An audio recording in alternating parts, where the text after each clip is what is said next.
जय श्री राम।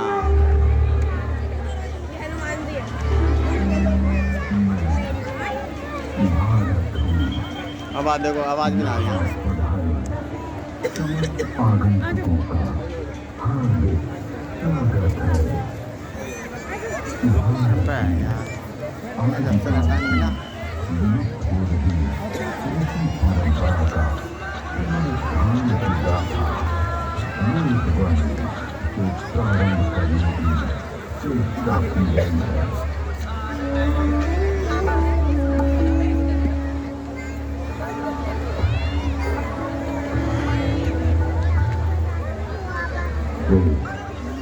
परम पिता परमात्मा की पवित्र वाणी जो सृष्टि के प्रारंभ में मानव मात्र के कल्याण के लिए अग्नि, वायु, आदित्य, अंगिरा इन 4 ऋषियों के पवित्र अंतःकरण में उद्भूत हुई। तत्व ज्ञान की दृष्टि से इनको विषय विभाग की दृष्टि से इसे 4 भागों में बांटा गया। ऋग्वेद, यजुर्वेद, सामवेद और अथर्ववेद। ऋग्वेद में ज्ञान का विषय, यजुर्वेद में कर्म का विषय, सामवेद में उपासना का विषय और अथर्ववेद में विज्ञान का विषय।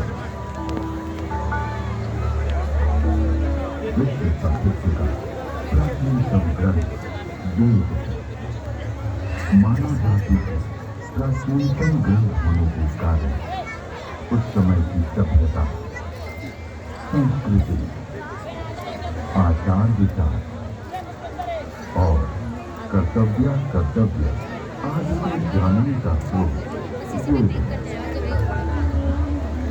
भारतीय दर्शन, साहित्य, ललित कला, संगीत, ज्योतिष, ज्ञान विज्ञान वेदों में है। वस्तुतः वेद संसार के समस्त पदार्थों का बोध कराते हैं। वेद के भाष्यकार आचार्य अन्य कहते हैं की प्राप्ति एवं अनिष्ट के परिहार से अलौकिक उपाय को बतलाने वाले ग्रंथ प्रोजेक्टर से कर रहे हैं सीधे। सबके द्वारा हाँ प्रोजेक्टर है ना, प्रोजेक्टर ही चला रहे हैं सीधे। परमात्मा से ऋग्वेद, यजुर्वेद, सामवेद और अथर्ववेद प्रकट हुए। ऋग्वेद की मंत्र रचना ऋषि कहते हैं तस्मात् जातस्य वरुता ऋषः समानि दद्ये खण्डांसि यज्ञे तस्मात् यजुस्ते स्मा विजायते। ऋग्वेद जिसके द्वारा विभिन्न देवताओं की स्तुति की जाती है उसे ऋग कहते हैं। ऋग्वेद शरीर अन्य इसी ऋग। इस प्रकार की ऋचाओं के संग्रह का नाम ऋग्वेद है। ऋग्वेद विश्व साहित्य का प्राचीनतम ग्रंथ है। ऋग्वेद में 10 मंडलों में 1028 सूक्तों में 10,600 मंत्र हैं।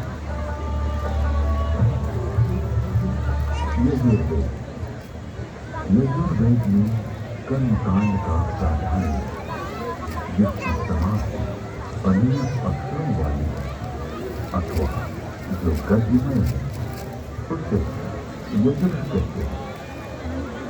अन्यथा क्षरावतारण यजुर। यजुर्वेद के 2 भाग हैं, शुक्ल यजुर्वेद एवं कृष्ण यजुर्वेद। शुक्ल यजुर्वेद में 40 अध्यायों में 1975 मंत्र हैं। कृष्ण यजुर्वेद गद्यात्मक है। वेद, गीति साम, गीति समार्थ, संगीत का मूल उद्गम सामवेद है। सामवेद के दो भाग, पूर्वार्ध एवं उत्तरार्ध। सामवेद में 1875 मंत्र हैं। अथर्ववेद, अभिचार मंत्रों का ज्ञान अथर्ववेद में, इसमें आयुर्वेद का विस्तृत विवेचन हुआ है। इसकी 14 शाखा में 20 कांडों में 730 सूक्तों में 6000 मंत्र हैं।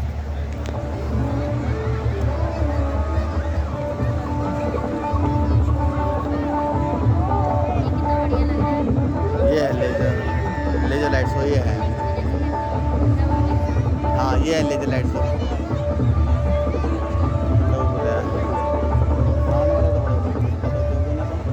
बिल्डिंग में जा रहा था। प्राचीन काल में वेद श्रुति परंपरा के अक्षुण रहे। वैदिक ऋषियों ने वेदों को कंठस्थ किया और अपने शिष्यों को इसका श्रवण कराया।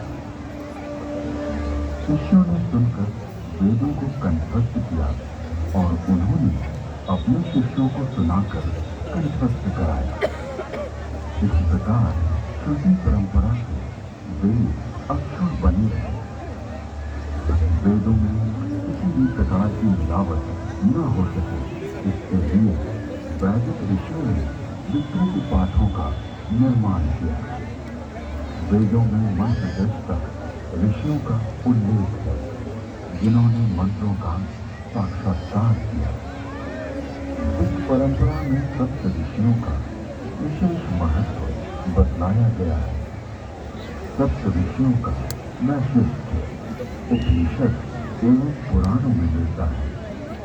ये 7 ऋषि हैं: वशिष्ठ, विश्वामित्र, सत्संग, भारद्वाज, अत्रि, सुनो ना ध्यान से। अगस्त्य। वेदों में अनेक ऋषिकाओं का भी उल्लेख है। इन ऋषियों की परंपरा का अनुपालन करने वाले ऋषियों ने भी इन्हीं नामों को धारण किया।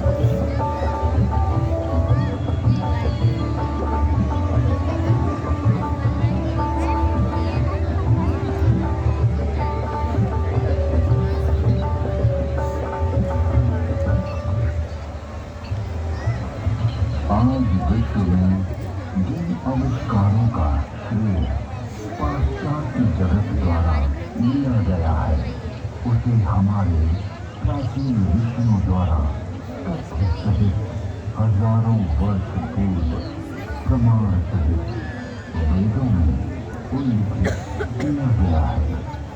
जैसे अगस्त्य संहिता में विद्युत उत्पादन के सूत्र मिलते हैं। ट्रेन चल रही है, ऐसा लग रहा है ट्रेन वाली फीलिंग आ रही है। एक मिट्टी का पात्र है, उसमें ताम्र पट्टिका, कॉपर की डाली तथा शुद्ध ग्रीवा कॉपर सल्फेट डाली। इस बीच में यूनिकॉर्न 500 व सॉल्डर लगाए। ऊपर पारा, मर्क्यूरी तथा 10 लौह जिंक डालो। इन तारों को मिलाएंगे तो उससे मिश्रण वर्ण शक्ति इलेक्ट्रिसिटी का उदय होगा। अगस्त्य संहिता में विद्युत का उपयोग इलेक्ट्रोप्लेटिंग के लिए करने का भी विवरण मिलता है।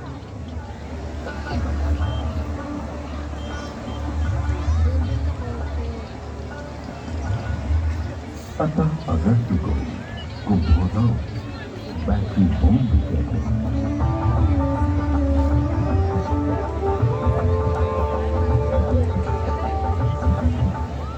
तो कुंभों उपरोक्त प्रकार से बनी तथा श्रृंखला में जोड़े गए 100 सेलों की शक्ति का पानी पर प्रयोग करेंगे तो पानी अपने रूप को बदलकर प्राणवायु, ऑक्सीजन तथा उड़ान वायु हाइड्रोजन में परिवर्तित हो जाएगा।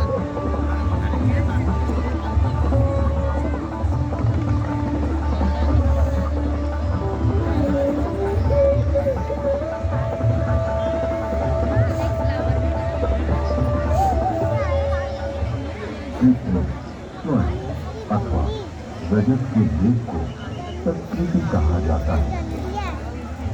लोहे के पात्र में विषक्त जल तेजाब का घोल इसका सानिध्य पाते ही व्यवस्था सोने या चांदी का नाइट्रेट ताम्र को स्वर्ण या रजत में ढक लेता है। स्वर्ण से लिप्त उस ताम्र को चाकुंड अथवा स्वर्ण कहा जाता है। विद्युत आधुनिक नौका चलन और विद्युत वहन, संदेश वहन आदि के लिए जो अनेक बारीक तारों की बनी मोटी केबल या डोर बनती है, वैसी प्राचीन काल में भी बनती थी, जिसे रज्जु कहते हैं।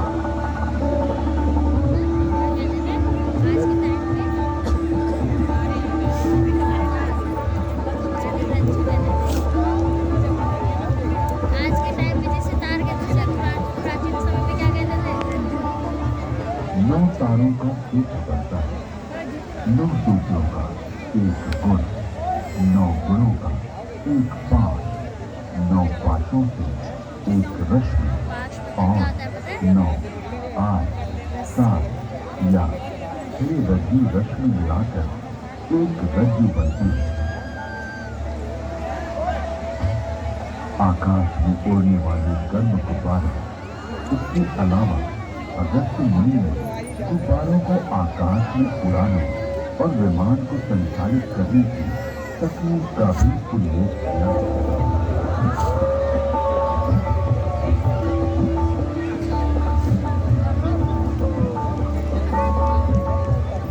उड़ान वाली हाइड्रोजन को वायु प्रतिबंधक वस्त्र में रोका जाए तो यह विमान विद्या में काम आता है। यानी वस्त्र में हाइड्रोजन पक्का बांध दिया जाए तो उसमें आकाश में उड़ा जा सकता है।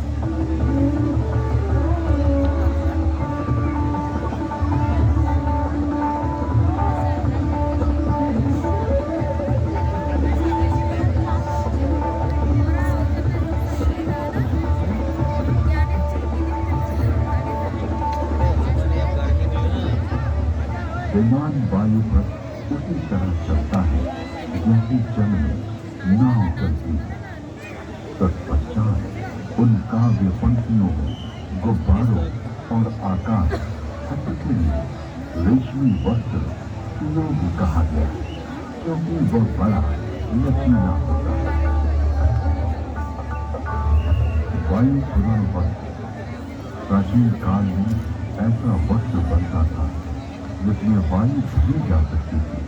इस वस्त्र को बनाने की निम्न विधि अगस्त्य संहिता में है।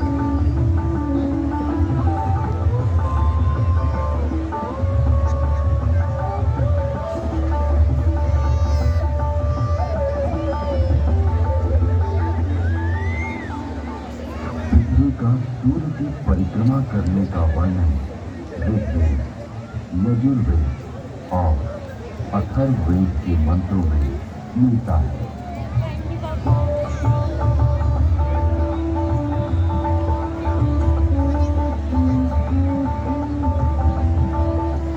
यह पृथ्वी घूमती है, अपनी माता अंतरिक्ष के सामने रहते हुए सूर्य रूपी सत्ता की परिक्रमा करती है।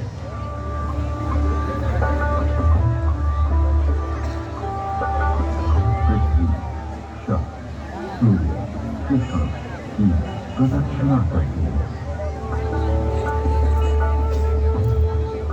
ऋग्वेद में जल की उत्पत्ति यानी H2O का उल्लेख है।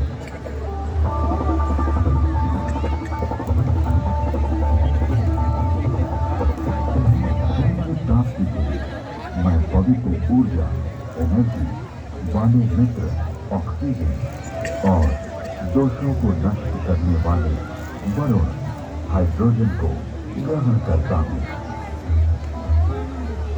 यजुर्वेद में सूर्य में उच्च जल तत्व यानी हीलियम का संकेत किया गया है।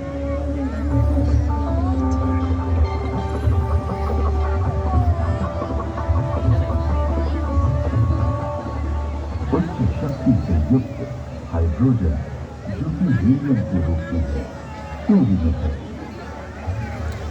सूर्य के चारों ओर गैसों के समूह का उल्लेख ऋग्वेद में है।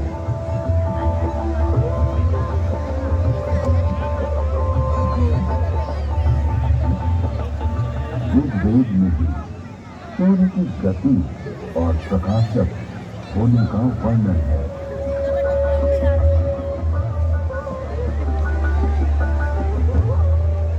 हे सूर्य, तो ऐसे वेद से जो कि मनुष्य के ज्ञान से बाहर है, सबको दिखाई देता हुआ सदा चलता रहता है।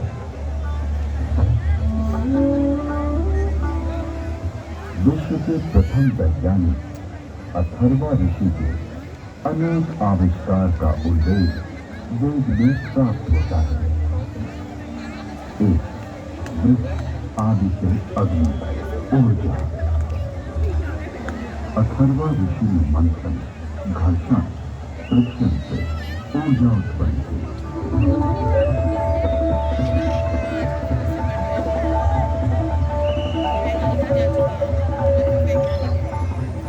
अरन नामक वृक्ष की लकड़ी में अग्नि,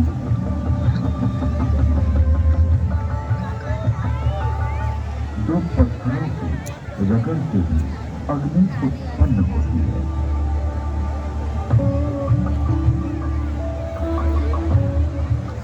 दूसरा, जल मंथन से अग्नि, हाइड्रो इलेक्ट्रिक, हाइड्रोजन। अथर्वा ऋषि ने तालाब के जल से मंथन, फ्रिक्शन के द्वारा जलीय विद्युत हाइड्रोजन का आविष्कार किया।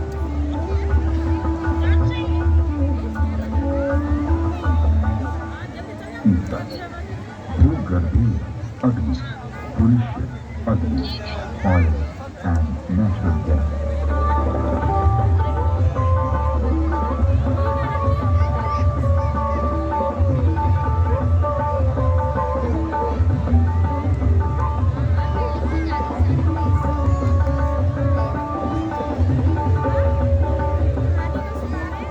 अथर्ववेद में सूर्य से पदार्थों के प्रकाशित होने अर्थात वर्ण, कलर प्राप्त होने का वर्णन है।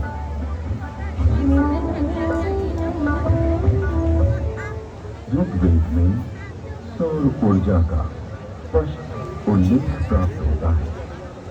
इसके आविष्कारक वशिष्ठ एवं भारद्वाज बतलाए गए हैं। ऋग्वेद में सूर्य की घातक किरणें अल्ट्रावायलेट रेज का वर्णन है।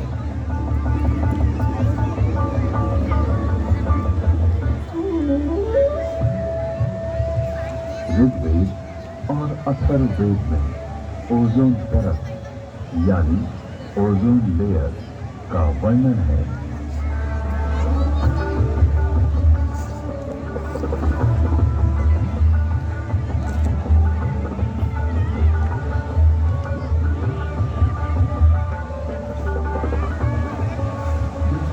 गर्भस्थ शिशु की रक्षा के लिए उल्व, जार, झिल्ली, परत, मेम्ब्रेन होती है, उसी प्रकार पृथ्वी रूपी शिशु की रक्षा के लिए परमात्मा ने इस महज उल्व ओजोन परत की रचना की है। ये स्थूल रूप वाला है। इसका स्वरूप स्वर्ण के समान दिव्य आभामय है।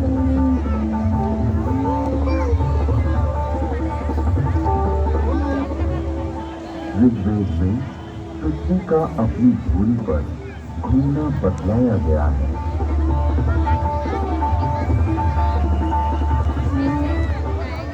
पृथ्वी की 7 परतों यानी स्ट्रेटा का उल्लेख ऋग्वेद में है।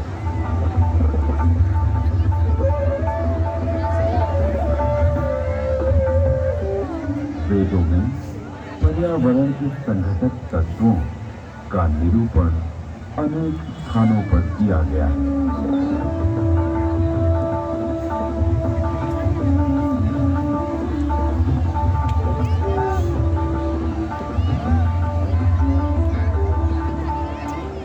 जल, वायु और औषधि वनस्पति ये तीनों भूमि को घेरे हुए हैं और मानव मात्र को प्रसन्नता देते हैं। अतः इन्हें छंद कहा गया है। इनके नाम और रूप अनेक हैं। अतः इन्हें पूर्व रूपम कहा गया है। लोक को ये तत्व जीवन रक्षा के लिए दिए गए हैं।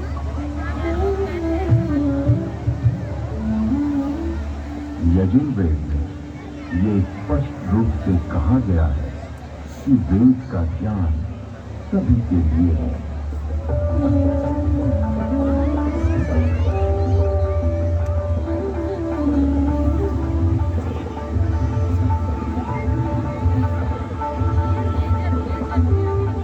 मैं कल्याणकारिणी वेदों की वाणी ब्राह्मण,